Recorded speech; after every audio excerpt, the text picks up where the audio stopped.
भगवद गीता इन हिंदी अध्याय 16 दैवी तथा आसुरी स्वभाव। श्लोक नंबर 1, 2 और 3। भगवान ने कहा, हे भरतपुत्र, निर्भयता, आत्मशुद्धि, आध्यात्मिक ज्ञान का अनुशीलन, दान, आत्मसंयम, यज्ञ परायणता, वेदाध्ययन, तपस्या, सरलता, अहिंसा, सत्यता, क्रोध विहीनता, त्याग, शांति, छिंद्रान्वेषण में अरुचि, समस्त जीवों पर करुणा, लोभ विहीनता, भद्रता, लज्जा, संकल्प, तेज, क्षमा, धैर्य, पवित्रता, ईर्ष्या तथा सम्मान की अभिलाषा से मुक्ति, ये सारे दिव्य गुण हैं जो दैवी प्रकृति से संपन्न देवतुल्य पुरुषों में पाए जाते हैं। तात्पर्य: 15वें अध्याय के प्रारंभ में इस भौतिक जगत रूपी अश्वत्थ वृक्ष की व्याख्या की गई थी। उससे निकलने वाली अतिरिक्त जड़ों की तुलना जीवों के शुभ तथा अशुभ कर्मों से की गई थी। 9वें अध्याय में भी देवों तथा असुरों का वर्णन हुआ है। अब वैदिक अनुष्ठानों के अनुसार सतोगुण में किए गए सारे मुक्ति उपाय में प्रगति करने के लिए शुभ माने जाते हैं और ऐसे कार्यों को दैवी प्रकृति कहा जाता है। जो लोग इस दैवी प्रकृति में स्थित होते हैं वे मुक्ति के पथ पर अग्रसर होते हैं। इसके विपरीत उन लोगों के लिए जो रजो तथा तमोगुण में रहकर कार्य करते हैं, मुक्ति की कोई संभावना नहीं रहती। उन्हें या तो मनुष्य की तरह इसी भौतिक जगत में रहना होता है या फिर वे पशु योनि में या इससे विभिन्न योनियों में अवतरित होना होता है। इस 16वें अध्याय में भगवान दैवी प्रकृति तथा अपने गुणों एवं आसुरी प्रकृति तथा उसके गुणों का समान रूप से वर्णन करते हैं। वे इन गुणों के लाभ तथा हानियों का भी वर्णन करते हैं। दिव्य गुणों या दैवी प्रवृत्तियों से युक्त उत्पन्न व्यक्ति के प्रसंग में प्रयुक्त अभिताजस्य शब्द बहुत सारगर्भित है। दैवी परिवेश में संतान उत्पन्न करने को वैदिक शास्त्रों में गर्भसंधान संस्कार कहा गया है। यदि माता पिता चाहते हैं कि दिव्य गुणों से युक्त संतान उत्पन्न हो तो उन्हें सामाजिक जीवन में मनुष्यों के लिए बताए गए 10 नियमों का पालन करना चाहिए। भगवद गीता में हम पहले ही पढ़ चुके हैं कि अच्छी संतान उत्पन्न करने के निमित्त मैथुन जीवन साक्षात कृष्ण है। मैथुन जीवन गर्गित नहीं है, यही उसका कृष्ण भावनामृत में प्रयोग किया जाता है। गीता में हम पहले ही पढ़ चुके हैं कि अच्छी संतान उत्पन्न करने के निमित्त मैथुन जीवन साक्षात कृष्ण है। मैथुन जीवन गर्हित नहीं है। यदि इसका कृष्ण भावनामृत में प्रयोग किया जाए, जो लोग कृष्ण भावनामृत में हैं, कम से कम उन्हें तो कुत्ते बिल्लियों की तरह संतानें उत्पन्न नहीं करनी चाहिए। उन्हें ऐसी संतानें उत्पन्न करनी चाहिए जो जन्म लेने के पश्चात कृष्ण भावना भावित हो सके। कृष्ण भावनामृत में तल्लीन माता पिता से उत्पन्न संतानों को इतना लाभ तो मिलना ही चाहिए। श्लोक नंबर 4। हे पृथापुत्र, दंभ, दर्प, अभिमान, क्रोध, कठोरता तथा ज्ञान ये आसुरी स्वभाव वाले पर्य। इस श्लोक में नरक के राजमार्ग का वर्णन है। आसुरी स्वभाव वाले लोग धर्म तथा आत्मविद्या की प्रगति का आडंबर रचना चाहते हैं। भले ही वे उनके सिद्धांतों का पालन न करते हों, वे सदैव किसी शिक्षा का प्रचुर संपत्ति का अधिकारी होने का दर्प करते हैं। वे चाहते हैं कि अन्य लोग उनकी पूजा करें और सम्मान दिखलाएं, भले ही वे सम्मान के योग्य न हों। वे छोटी छोटी बातों पर क्रोध हो जाते हैं और खरी खोटी सुनाते हैं और नम्रता से नहीं बोलते। वे यह नहीं जानते कि क्या करना चाहिए और क्या नहीं करना चाहिए। वे अपनी इच्छा अनुसार सनकवश सारे कार्य करते हैं। वे किसी प्रमाण को नहीं मानते। वे असुरी गुण सभी के से प्राप्त करते हैं जब वे अपनी माताओं के गर्भ में होते हैं और ज्यों ज्यों वे बढ़ते हैं त्यों त्यों ये अशुभ गुण। श्लोक नंबर 5। दिव्य गुण मोक्ष के लिए अनुकूल है और आसुरी गुण बंधन दिलाने के लिए। हे पांडुपुत्र, तुम चिंता मत करो क्योंकि तुम दैवी गुणों से युक्त होकर जन्मे हो। तात्पर्य: भगवान कृष्ण अर्जुन को यह कहकर प्रोत्साहित करते हैं कि वह आसुरी गुणों के साथ नहीं जन्मा है। युद्ध में उसका सम्मिलित होना आसुरी नहीं है, क्योंकि वह उनके गुण दोषों पर विचार कर रहा था। वह यह विचार कर रहा था कि भीष्म तथा द्रोण जैसे प्रतिष्ठित महापुरुषों का वध किया जाए या नहीं। अतएव वह न तो क्रोध के वशीभूत होकर कार्य कर रहा था, न झूठी प्रतिष्ठा या निष्ठुरता के अधीन होकर। अतएव वह आसुरी स्वभाव का नहीं था। क्षत्रियों के लिए शत्रु पर बाण बरसाना दिव्य माना जाता है और ऐसे कर्तव्य से विमुख होना आसुरी।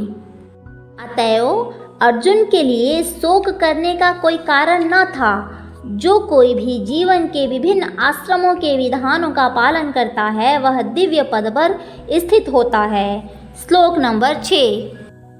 हे पृथापुत्र, इस संसार में सृजित प्राणी दो प्रकार के हैं, दैवी तथा आसुरी। मैं पहले ही विस्तार से तुम्हें दैवी गुण बतला चुका हूँ। अब मुझसे आसुरी गुणों के विषय में सुनो।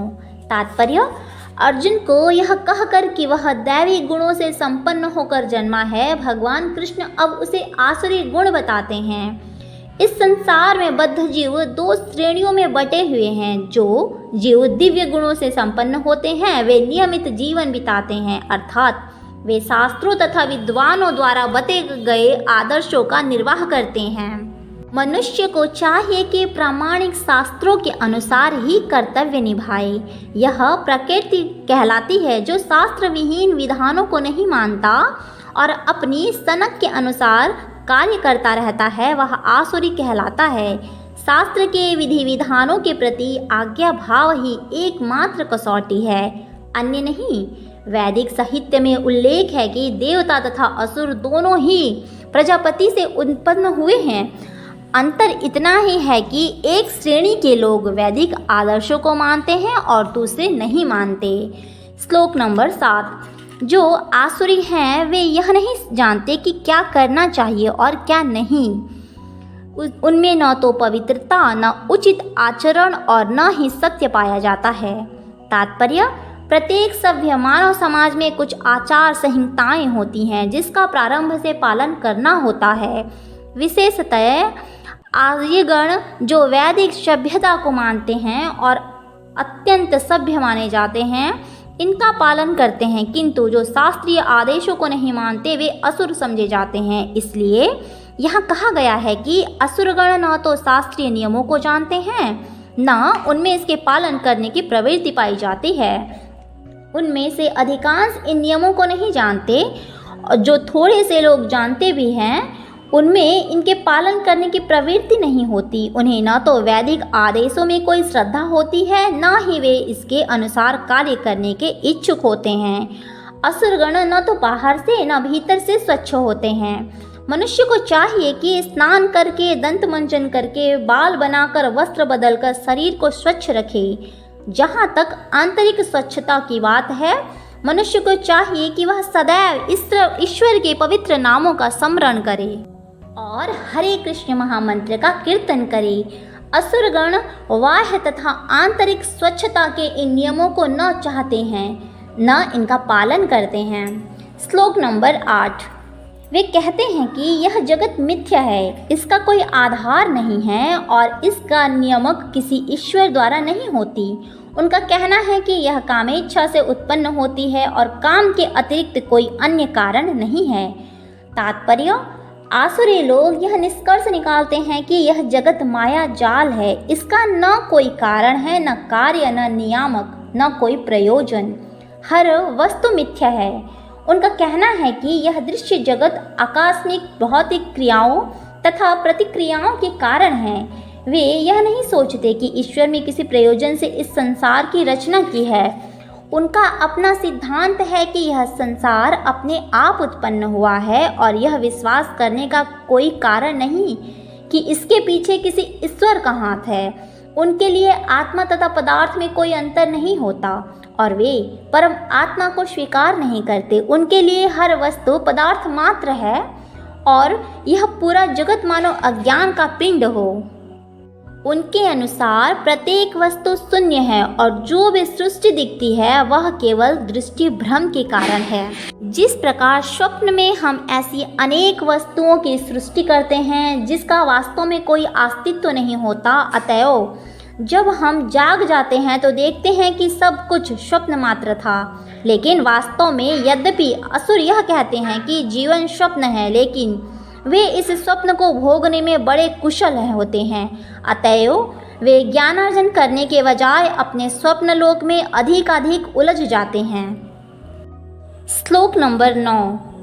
ऐसे निष्कर्षों का अनुगमन करते हुए आसुरी लोग जिन्होंने आत्मज्ञान खो दिया है और जो बुद्धिहीन है, ऐसे अनुपयोगी एवं भयावह कार्यों में प्रवृत्त होते हैं जो संसार का विनाश करने के लिए होता है। तात्पर्य, आसुरी लोग ऐसे कार्यों में व्यस्त रहते हैं जिनसे संसार का विनाश हो जाए। भगवान यही कहते हैं कि वे कम बुद्धि वाले हैं। भौतिकवादी जिन्हें ईश्वर का कोई बोध नहीं होता सोचते हैं कि वे प्रगति कर रहे हैं, लेकिन भगवद गीता के अनुसार वे बुद्धिहीन तथा समस्त विचारों से शून्य होते हैं।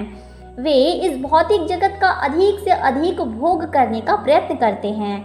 अतएव इंद्रिय तृप्ति के लिए वे कुछ न कुछ नया आविष्कार करते रहते हैं। ऐसे भौतिक आविष्कारों को मानव सभ्यता का विकास माना जाता है, लेकिन इसका दुष्परिणाम यह होता है कि वे लोग अधिक हिंसक तथा क्रूर होते जाते हैं। वे पशुओं के प्रति क्रूर हो जाते हैं और अन्य मनुष्यों के प्रति भी। इसमें इसका कोई ज्ञान नहीं है कि एक दूसरे में किस प्रकार व्यवहार किया जाए। आसुरी लोगों में पशुवध अत्यंत प्रधान होता है। ऐसे लोग संसार के शत्रु समझे जाते हैं क्योंकि वे अनंत ऐसा आविष्कार कर लेंगे या कुछ ऐसी सृष्टि कर लेंगे जिससे सबका विनाश हो जाए। श्लोक नंबर 10। कभी न संतुष्ट होने वाले काम का आश्रय लेकर तथा गर्व के मद एवं मिथ्या प्रतिष्ठा में डूबे हुए आसुरी लोग इस तरह मोहग्रस्त होकर सदैव क्षण भंगुर वस्तुओं के द्वारा अपवित्र कर्म का व्रत लिए रहते हैं। तात्पर्य, यहाँ पर आसुरी मनोवृत्ति का वर्णन हुआ है। असुरों में काम कभी तृप्त नहीं होता। वे भौतिक भोग के लिए अपनी अतृप्त इच्छाएं बढ़ाते चले जाते हैं। यद्यपि वे क्षण भंगुर वस्तुओं को स्वीकार करने के कारण सदैव चिंतामग्न रहते हैं, तो भी वे मोहवश ऐसे कार्य करते जाते हैं। उन्हें कोई ज्ञान नहीं होता, अतएव वे यह नहीं कह पाते कि वे गलत दिशा में जा रहे हैं। क्षण भंगुर वस्तुओं को स्वीकार करने के कारण वे अपना निजी ईश्वर निर्माण कर लेते हैं, अपने निजी मंत्र बना लेते हैं और अपने तदनुसार कीर्तन करते हैं। इसका फल यह होता है कि वे दो वस्तुओं को अधिक आकृष्ट करते हैं, कामभोग तथा संपत्ति संचय। श्लोक नंबर 11 और 12। उनका विश्वास है कि इंद्रिय तुष्टि की मानव सभ्यता की मूल आवश्यकता है। इस प्रकार मरण काल तक उनको अपार चिंता होती रहती है। वे लाखों इच्छाओं के जाल में बंधकर तथा काम और क्रोध में लीन होकर इंद्रिय तृप्ति के लिए अवैध ढंग से धन संग्रह करते हैं। तात्पर्य, आसुरी लोग मानते हैं कि इंद्रियों का भोग ही जीवन का चरम लक्ष्य है और वे आमरण इसी विचारधारा को धारण किए रहते हैं। वे मृत्यु के बाद जीवन में विश्वास नहीं करते। वे यह नहीं मानते कि मनुष्य को इस जगत में अपने कर्म के अनुसार विविध प्रकार के शरीर धारण करने पड़ते हैं। जीवन के लिए उनकी योजनाओं का अंत नहीं होता और वे एक के बाद एक योजनाएं बनाते रहते हैं जो कभी समाप्त ही नहीं होता। हमें ऐसे एक व्यक्ति की ऐसी आसुरी मनोवृत्ति का निजी अनुभव है जो मरण काल तक अपने वैद्य से अनुनय विनय करता रहा कि वह किसी तरह उसके जीवन की अवधि 4 वर्ष बढ़ा दे, क्योंकि उसकी योजनाएं तब भी अधूरी थी। ऐसे मूर्ख लोग यह नहीं जानते कि वैद्य क्षण भर के लिए भी जीवन को नहीं बढ़ा सकता। जब मृत्यु का बुलावा आ जाता है तो मनुष्य की इच्छा पर ध्यान नहीं दिया जाता। प्रकृति के नियम किसी को निश्चित अवधि के आगे क्षण भर भी भोग करने की अनुमति प्रदान नहीं करता। श्लोक नंबर 13, 14 और 15। आसुरी व्यक्ति सोचता है, आज मेरे पास इतना धन है और अपनी योजनाओं में से और अधिक धन कमाऊंगा। इस तरह मेरे पास इतना है, किंतु भविष्य में यह बढ़कर और अधिक हो जाएगा। वह मेरा शत्रु है और मैंने उसे मार दिया है, और मेरे अन्य शत्रु भी मार दिए जाएंगे। मैं सभी वस्तुओं का स्वामी हूँ, मैं भोगता हूँ, मैं सिद्ध, शक्तिमान तथा सुखी हूँ। मैं सबसे धनी हूँ और मेरे आसपास मेरे कुलीन संबंधी हैं। कोई अन्य मेरे समान शक्तिमान तथा सुखी नहीं है। मैं यज्ञ करूँगा, दान करूँगा तथा इस तरह आनंद मनाऊंगा। इस प्रकार ऐसे व्यक्ति अज्ञानवश मोहग्रस्त होते रहते हैं। श्लोक नंबर 16। इस प्रकार अनेक चिंताओं से उद्विग्न होकर तथा मोहजाल में बंधकर वे इंद्रिय भोग में अत्यधिक आसक्त हो जाते हैं और नरक में गिरते हैं। तात्पर्य, आसुरी व्यक्ति धन अर्जित करने की इच्छा की कोई सीमा नहीं जानता। उसकी इच्छा असीम बनी रहती है। यह केवल वही सोचता रहता है कि उसके पास इस समय कितनी संपत्ति है और ऐसी योजनाएं बनाता है कि संपत्ति का संग्रह बढ़ता ही जाए। इसलिए वह किसी भी पाप पुण्य साधन को अपनाने में झिझकता नहीं है और अवैध तुप्ति के लिए कालाबाजारी करता है। वह पहले से ही अपनी अधिकृत संपत्ति यथा भूमि, परिवार, घर तथा बैंक पूंजी पर मुग्ध रहता है और उनमें वृद्धि के लिए सदैव योजनाएं बनाता रहता है। उसे अपनी शक्ति पर ही विश्वास रहता है और वह यह नहीं जानता कि उसे जो लाभ हो रहा है वह उसके पूर्ण जन्म के पुण्य कर्मों का फल है। उसे ऐसी वस्तुओं का संचय करने का अवसर इसलिए मिला है, लेकिन उससे पूर्व जन्मों के कारण कोई बोध नहीं होता। वह यही सोचता है कि उसकी सारी संपत्ति उसके निजी उद्योग से है। आसुरी व्यक्ति अपने बाहुबल पर विश्वास करता है, कर्म के नियम पर नहीं। कर्म नियम के अनुसार पूर्व जन्म में उत्तम कर्म करने के फलस्वरूप मनुष्य उच्च कुल में जन्म लेता है, या धनवान बनता है, या सुशिक्षित बनता है, या बहुत सुंदर शरीर प्राप्त करता है। आसुरी व्यक्ति सोचता है कि वे चीज़ें आकस्मिक हैं और उसके बाहुबल के फलस्वरूप हैं। उसे विभिन्न प्रकार के लोगों, सुंदरता तथा शिक्षा के पीछे किसी प्रकार की योजना नहीं प्रतीत होती है। ऐसे आसुरी मनुष्य की प्रतियोगिता में जो भी सामने आता है वह उसका शत्रु बन जाता है। ऐसे अनेक आसुरी व्यक्ति होते हैं और इनमें से प्रत्येक अन्यों का शत्रु होता है। वह शत्रुता पहले मनुष्यों के बीच, फिर परिवारों के बीच तथा समाज में और अंततः राष्ट्रों के बीच बढ़ती जाती है। अतएव विश्व भर में निरंतर संघर्ष, युद्ध तथा शत्रुता बनी हुई है। श्लोक नंबर 17। अपने को श्रेष्ठ मानने वाले तथा सदैव घमंड करने वाले, संपत्ति तथा मिथ्य प्रतिष्ठा से मोहग्रस्त लोग किसी विधि विधान का पालन न करते हुए कभी कभी नाम मात्र के लिए ही बड़े गर्व से यज्ञ का साथ देते हैं।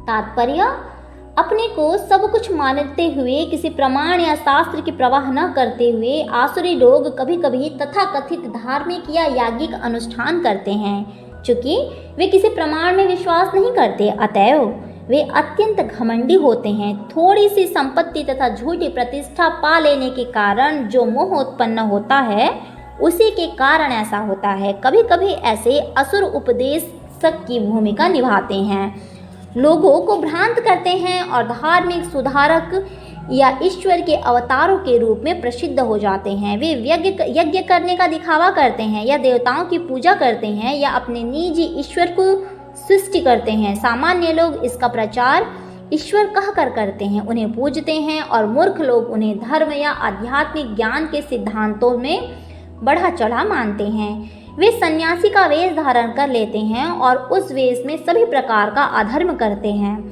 वास्तव में इस संसार से विरक्त होने वाले पर अनेक प्रतिबंध होते हैं, लेकिन ये असुर इन प्रतिबंधों की परवाह नहीं करते। वे सोचते हैं जो भी मार्ग बना लिया जाए वही मार्ग अपना है।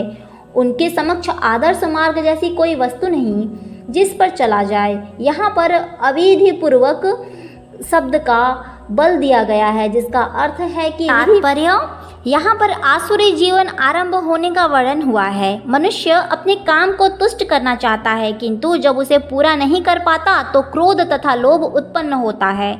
जो बुद्धिमान मनुष्य आसुरी योनि में नहीं गिरना चाहता, उसे चाहिए कि वह 3 शत्रुओं का परित्याग कर दे, क्योंकि ये आत्मा का हनन इस हद तक कर देते हैं कि इस भव बंधन से मुक्ति की संभावना नहीं रह जाती। श्लोक नंबर 22।